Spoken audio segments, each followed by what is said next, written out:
There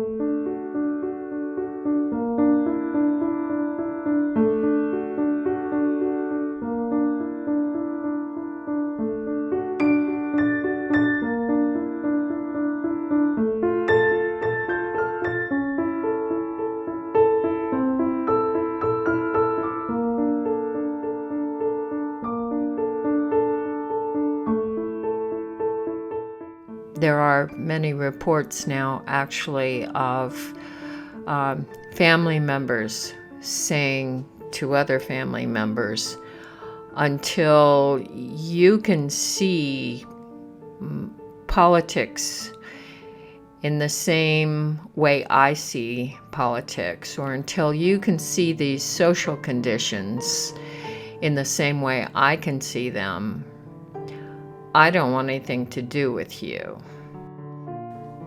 That's pretty hard and pretty harsh, but it's a reality right now where people are very different, experiencing a very different solution to political or social conditions, and there has been less tolerance, less openness for some kind of understanding between different factions. People grow and change, and their needs change, and sometimes one person will say to another, I don't want much to do with you until you stop drinking, or until you are willing to meet with me without your new spouse. And people don't know what to do with that. And if they're not willing to meet the conditions of the boundary, then it means they don't know what to do with the relationship at all. And I think it's important in that situation, if the person is close and dear, to keep the possibility open and do that in an active way, unless it means violating the other person's requests. So the first thing is, perhaps someone has set a boundary. Maybe you needed to set a boundary, maybe somebody else did, and it feels like it's caused this inability to have much connection, if any. In order to be effective, boundaries have to be honored on both sides. If you've set a boundary, you need to enforce it with some action. If you've received a boundary, then it's important to listen and respect the boundary. I don't want to talk to you, or I don't want to talk to you until Christmas, or something else, some other request, and to honor that. So perhaps if somebody just says, I don't want anything to do with you, you can say, do you mind if I send you an occasional email just letting you know how I'm doing and inquiring about you, and you can answer it or not. And oftentimes somebody will say, because down deep they really cherish you, your soul, your presence at some point in their lives, they'll say, yeah, that's fine. Or could we talk every 6 months on the phone just a little bit, or something else. And so that's one way to keep the door open, is to ask permission to have some kind of limited contact, or to say you would like to have some kind of limited contact and see how they respond to that. You can invite the other person in order to begin to build a bridge or build a foundation. You can ask them if you could have some kind of intermittent contact, but regular, like maybe once a month to start with. And to just say, I'd like to have a phone call, And I will promise, I just want to hear how you're doing. And I will promise to just listen and ask questions if I don't actually understand what the words are that you're saying. But I will not make any comments.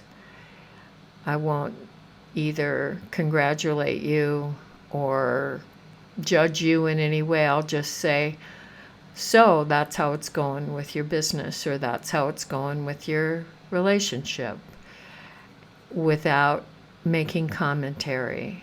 Because oftentimes it's that fear of judgment that keeps people from sharing anything if they've been hurt or if have felt defensive or judged or whatever.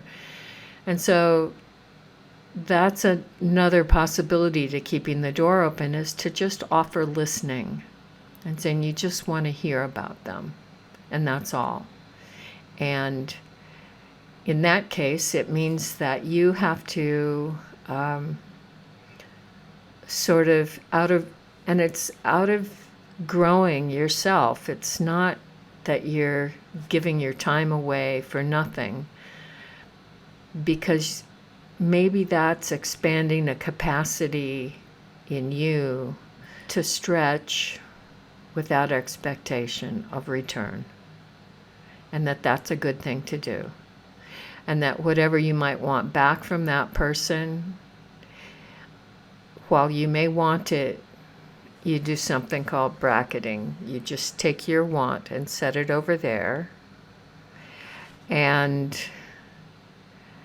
offer this as a gift without any expectation, and then go get that need met elsewhere. If you need to cry, or you need to complain, or whatever, you take that need somewhere else and just make a gift to the future of the relationship by saying, I would just like to listen without comment and have a little contact and let you know that I'm interested in you. And do that for a period of time, maybe once a month for 6 months, and see if the person will agree to that. And then you have to be really conscientious about holding to the offer you've made and working on yourself to bracket, put inside brackets for another time or another place any sense of judgment or expressing your own fears or getting any kind of validation from them. Just bracket that and simply consider it that this is your gift. This is your work to try to help build a better foundation for your relationship, and you're taking responsibility for your part in doing that and expressing your care to have a good relationship. And if that works, you can take another step, or this might be an alternative step to take as well. You don't have to go through that last step, but you could say, I would like to propose an experiment. And the experiment is that we each listen to the other for a period of time.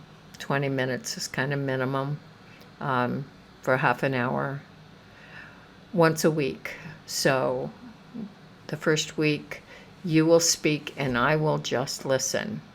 And we agree that all we'll do is share about our lives, and we won't try to process our relationship, and we won't talk about the other.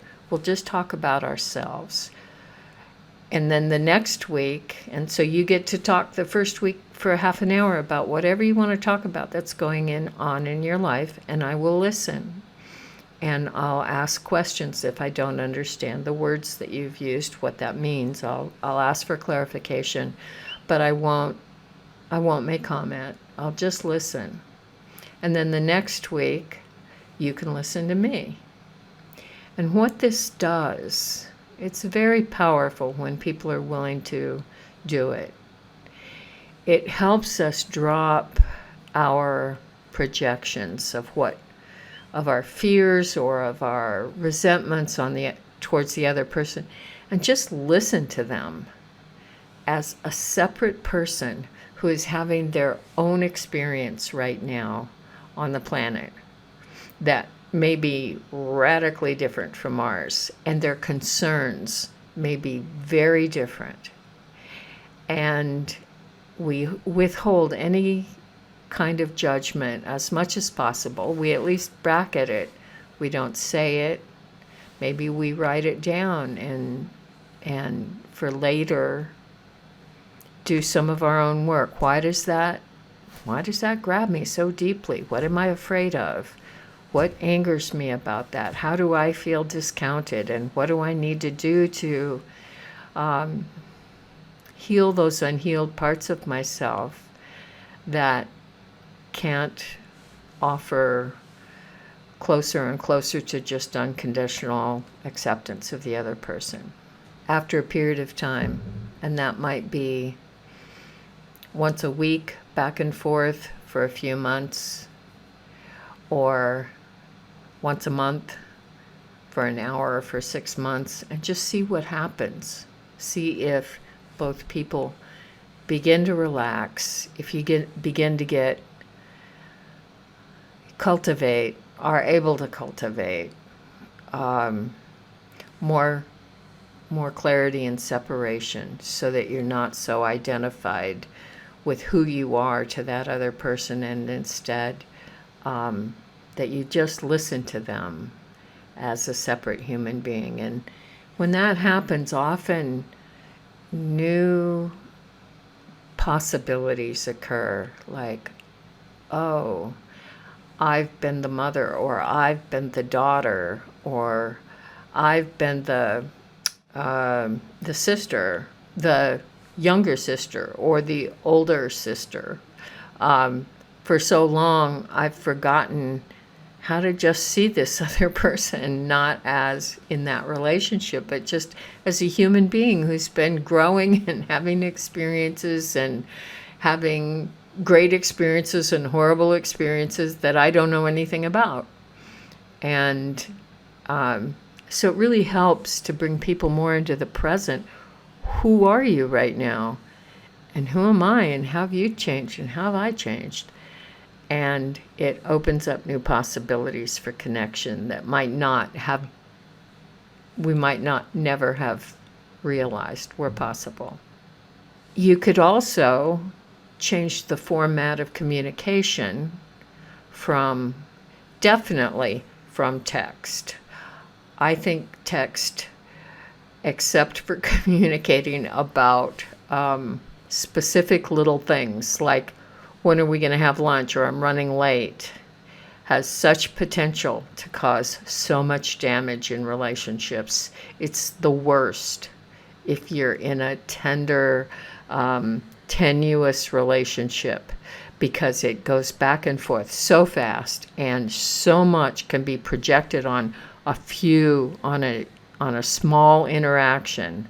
So much pain, so much betrayal, so much anger can be projected onto that it can be incredibly damaging. If somebody says, "Wahoo, I got an A on my test," you can text back, "Wahoo, happy to hear it."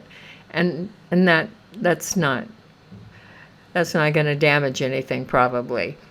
But what about picking up the phone and just leaving a message that says, "Wahoo, that must feel great, you're done with that class," or "Wahoo, I'm so glad you were able to finally get your glasses fixed and you can see again." Whatever the message is, to be able to actually hear the voice message, even if you don't get together on the phone, communicates so much more than just these little words or these emojis, which, there may be some use for those, but they're not the same. And our limbic systems don't get as much information. And of course, the best is when we're face to face in the same room. But in these troubled relationships and with the technology that is in use and pervasive, that's not how it is. So we have to be careful about how we do use the technology. And I would say texting in a tender relationship is the worst.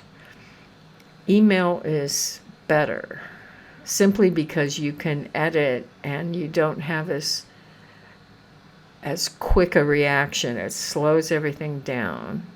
Better is to have a phone conversation.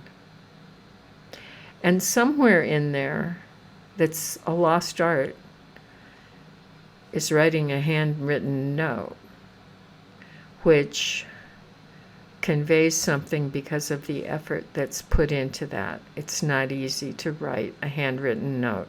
It says something when you write a handwritten note and put it in an envelope and get a stamp on it and get it into the mail. It communicates, I care enough to take this much trouble to contact you.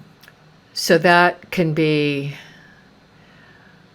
a gesture that keeps the door open, even if the person isn't ready to try, like some listening exercises.